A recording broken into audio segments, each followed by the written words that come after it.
BJP दफ्तर उत्तर प्रदेश योगी जी के यहाँ। बोले आप हमारे लिए क्या कर सकते हो? मैंने कहा बुलडोजर चलाना हमको आता। बोले पर्सनालिटी देख करके नहीं लगता। हमने कहा चलवाना है कि धक्का लगवाना है? बोले नहीं नहीं, अगर किसी निर्दोष आदमी के ऊपर चल जाए तो जिम्मेदारी कौन लेगा? हमने कहा भाजपा में जिम्मेदारी लेता कौन है? क्या बात है। यहां तो जिम्मेदारी सरकाई जाती है और बाद में सारी गलती की जिम्मेदारी नेहरू जी के ऊपर डाल देते हैं। जहाँ शंकर जी के तीसरे नेत्र की ज्वाला तत्पर रहती है, लगातार जागृत रहती है, वहां से एक इंजीनियर कवि आया है तालियों के साथ। हाँ, आइए पढ़े। हर हर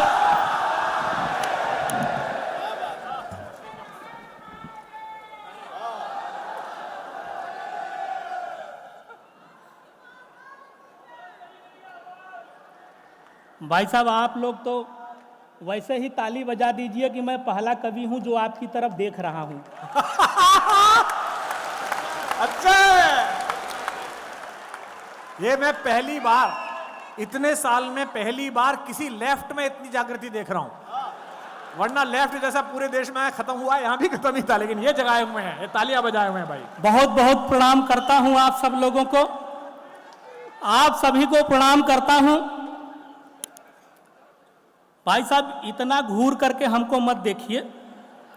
हम यहां हास्य कविता सुनाने आए हैं, सरकारी बजट पढ़ने नहीं आए हैं। रोहित भाई ने बहुत बढ़िया सुनाई बैक टू बेसिक्स। हमारी कविता में आपको कोई ज्ञानवान वाली बात नहीं मिलेगी, और अगर कोई ज्ञान की बात मेरी कविता में मिल जाए तो समझ लीजिए ये आपका टैलेंट है।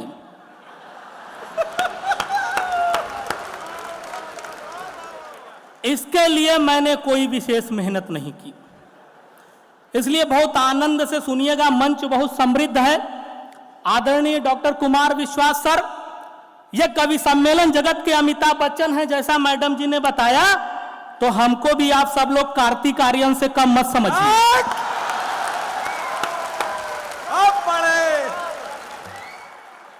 ये महेंद्र सिंह धोनी, अगर कवि सम्मेलन की इस टीम को क्रिकेट की दुनिया से तुलना करें तो महेंद्र सिंह धोनी, सचिन तेंदुलकर, सौरभ गांगुली बैठे हैं, और मैं अभी नया नया आया हुआ अभिषेक शर्मा हूं।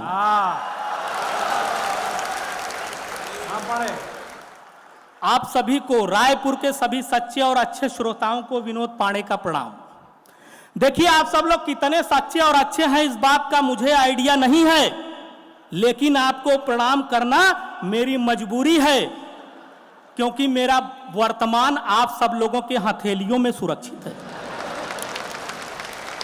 हथेलियों में भाई साहब, हाथ मैं इसलिए नहीं कहता कि हाथ का तो वर्तमान आजकल वैसे ही खतरे में चल रहा है।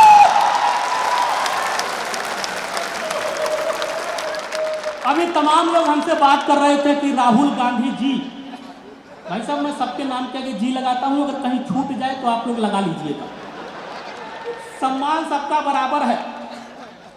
कि राहुल गांधी जी का गठबंधन अखिलेश भैया से बहुत बढ़िया चल रहा है, तेजस्वी यादव जी से बहुत बढ़िया चल रहा है, लेकिन ममता दीदी से और मायावती जी से बात नहीं बन पा रही। हमारे बनारस में साहब लोग पहुंच गए, हमसे पूछे कि बात क्या है। मैंने कहा ये कुंडली दोष है। बोले कैसे? मैं बताता हूं, सुनिए। कि दीदी की बात उनको सुहाती ही नहीं है, दीदी की बात उनको सुहाती ही नहीं है, माया की मांग उनको लुभाती ही नहीं है, दीदी की बात उनको सुहाती ही नहीं है, माया की मांग उनको लुभाती ही नहीं है। ऐसी खराब कुंडली राहुल की हो गई, ऐसी खराब कुंडली राहुल की हो गई, कोई कुंवारी पास में आती ही नहीं है।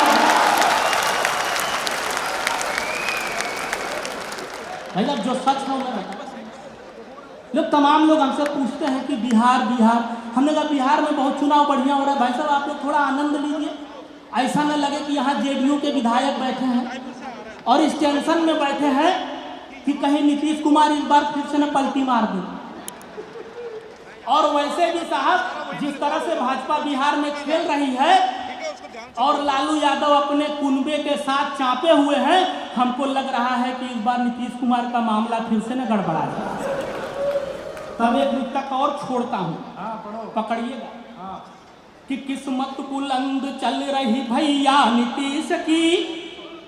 आनंद आ रहा है तो बताइए हमको कि किस्मत बुलंद चल रही भैया नीतीश की, मझधार से निकल गई नैया नीतीश की। किस्मत बुलंद चल रही भैया नीतीश की, मझधार से निकल गई नैया नीतीश की।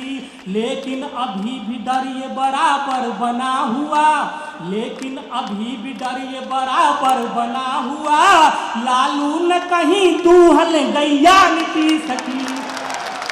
लालू न कहीं दूहल गैया नीतीश की। ऐसा मैं देखो किसी पार्टी से वार्टी से नहीं हूँ। मैं पहले बता दूं आप लोग, मुझे किसी पार्टी का न सुने, मैं बनारस का विशुद्ध पंडित आदमी।